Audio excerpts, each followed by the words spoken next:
Hello and good morning. Welcome to our weekly herb walk sessions. And today I will be talking about Curcuma longa, turmeric. In Hebrew, it's eh, kokum. I want to start by saying thank you to Rivka Azulin for organizing this weekly herb walk and keeping our community strong and full of new information. Turmeric is a widely discussed plant, and with a simple search on PubMed, you'll find over 15,000 results, which is one of the top researched plants after cannabis, green tea, and some others. And through all the research that I've done and everything that I know about the plant, I'm sure there'll be other things that some of you may want to add, and you're welcome to add to that on our chat. Love to hear what you have to say, any recipes you have, and so forth. Turmeric, right next to me, is something that I've been growing for a few years now. This is my third year growing. And I will attach some photos through the process of growing as well as the harvest that I've done in past years. And at the end of the video, there'll be a little treat for all of us. Now, about the identification of turmeric, it is I have my notes here, excuse me. It's a perennial herbaceous plant in the ginger family, and it reaches about 1 meter in height. The growing season in Israel is from the spring until the fall, and in the early winter it'll start dying, and that's the time when you want to harvest it. And during that time, or before that, it'll actually flower, and it's a gorgeous flower with tinges of purple and green with a base of white, and has a really beautiful smell. And the actual leaves of the turmeric are, how are they called? They're long, simple leaves with long petioles, which are leaf stems, emerging from the rhizomes, which is the active and used part of the plant, which is underneath the earth. Now, turmeric has been used for thousands of years as a food, medicine, spice, and pigment for coloring. The active or most researched constituent is a polyphenol called curcumin, and it itself has been noted for actions such as anti-inflammatory, phytoestrogenic, actions that aid us against cancer, and so on and so forth. Now, I'm going to start with the usages of the plant, with its alterative detoxification effects, because I'm a student of herbalism and that's the subject under which we learned it. And its detoxification effects are due to a few aspects. First of all, it has a hepatoprotective effect. It protects the liver as well as cleanses the liver. So that is the direction of its cleansing effect. Besides for that, it lowers fats and cholesterol in the blood. It's a choleretic cholagogue, which is secretes bile. It has strong anti-inflammatory effects and strong antioxidant effects. The anti-inflammatory effect that it has is a mixture of a few factors. It inhibits COX as well as NF-kappa B. It increases endogenic cortisol and is an antagonist to vitamin D receptors, which in its own way decreases inflammation. For the inflammation, it's used generally for joint inflammation, used as well for intestinal inflammation, IBS, IBD, and any other form of inflammation that you may have in the body. It's also been well researched in anti-cancerous properties. It increases apoptosis of cancerous cells, as well as inhibits the IGF-1 factor, as well as it's anti-inflammatory, blocks NF-kappa B, and it, of course, it's antioxidant effects. all of which together work very well fighting and protecting against cancer. It heals wounds externally, can be used, the powder can be put on a wound when it's open, as well as the essential oil, as well as some other formulas that I will share in the notes. It also has a slight phytoestrogenic effect, which I'll share a article that shows that, as well as a anticoagulatory effect. Now, a few warnings or side effects that can be seen from turmeric ingestion is, first of all, the side effects are really rare, mostly around increased peristalsis in the intestines.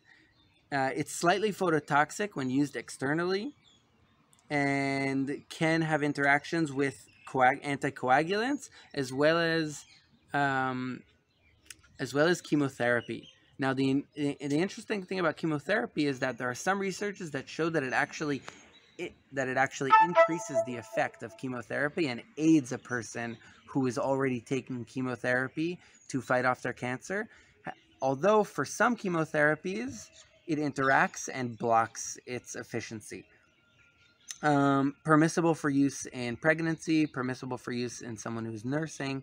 Another aspect is that it inhibits the CYP450 enzymes from the liver, which can interact with quite a few drugs. So it's important to look at a updated interaction list if you are taking medication. The thing with turmeric or curcumin is that it is very difficult to absorb. The body finds it difficult to absorb it and have bioavailability in the body after taking it. So throughout the years, there have been many technologies that mixed with the turmeric or mixed with the active constituent curcumin, which increases its bioavailability. The most known is piperine, which is an alkaloid that is mostly found from black pepper. And this dates back to even traditional usage where they used turmeric and black pepper together in mixtures such as masalas or chai in ancient and modern India. Now, about a month ago, I did a research for myself because I work in a nature store, and I wanted to know which supplement to advise people to buy, since we have like more than 10 or 15 different supplements with different technologies. And I sat down on my computer getting ready to do a long research. I expected to be sitting there for quite a few hours searching through studies, and the first study I came up on closed the case. After I saw this study, I closed my computer and I said, okay, that was enough. Now I can go back to the shop and know what to advise people to buy.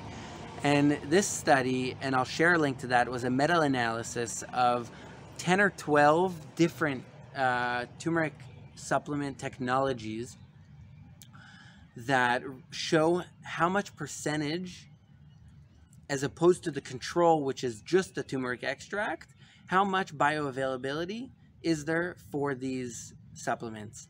And the one of the supplements was curcum with piperine, and you saw a 20-fold increase in bioavailability.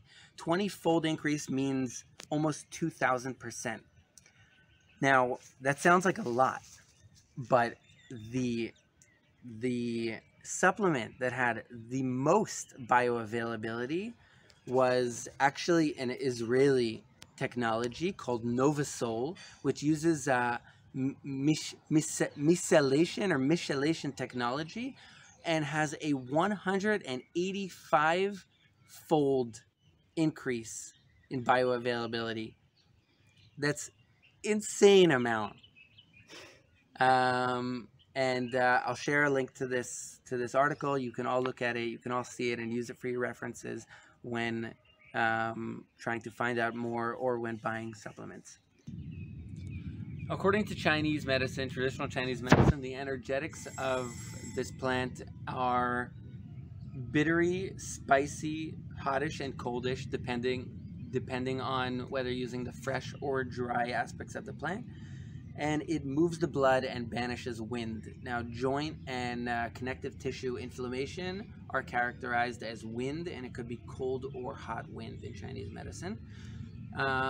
Preparations for turmeric I will share in a photo, whether it's going to be a tincture, a decoction, or use of the dry extract.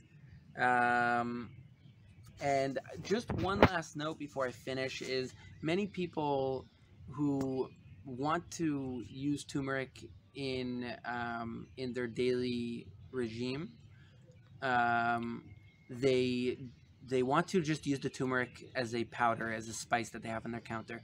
Now, in order to get to amounts that are effective in their anti-inflammatory, protective against cancer, antioxidant, you do need to use quite a lot. I don't have the numbers for that right now, but an additional point that I want to note about the powder is, and this is not a fact, but it's something that I heard, that a lot of the turmeric powder that we get in our shops, in our stores, comes from India.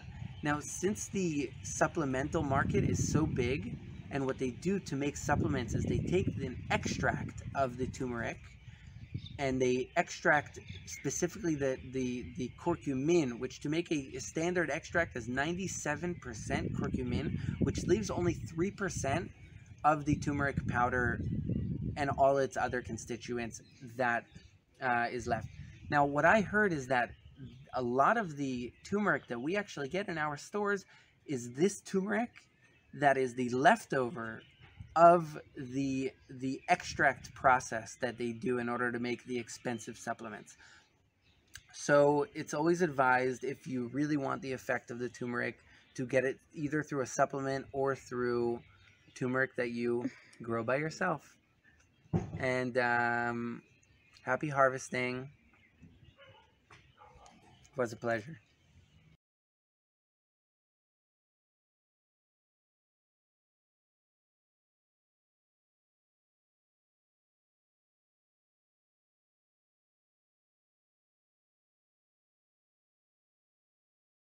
In addition, I have a treat for you today, and I'm here in the garden where I have some turmeric that I'm going to harvest today. The turmeric here in the garden is a little small and hasn't yet flowered. I did plant it late, and it wasn't in the best conditions for most of its growing time.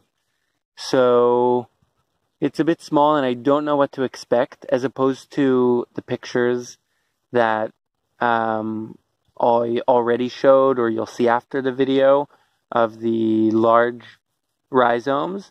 What's waiting here is a surprise, and we don't know. But you can see in live the leaves of the turmeric and how they come from a central stem. Let's pull away. Let's pull away the mulch. And let's go to our biggest one here. And let's try to uncover it. Hope you can see well. I'm going to dig gently underneath it.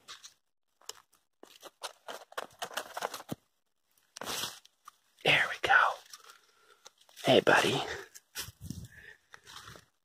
There it is, unrooted in this mass of earth would be our turmeric.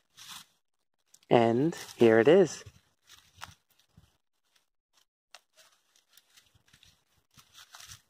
I brought a bucket of water to make it easier to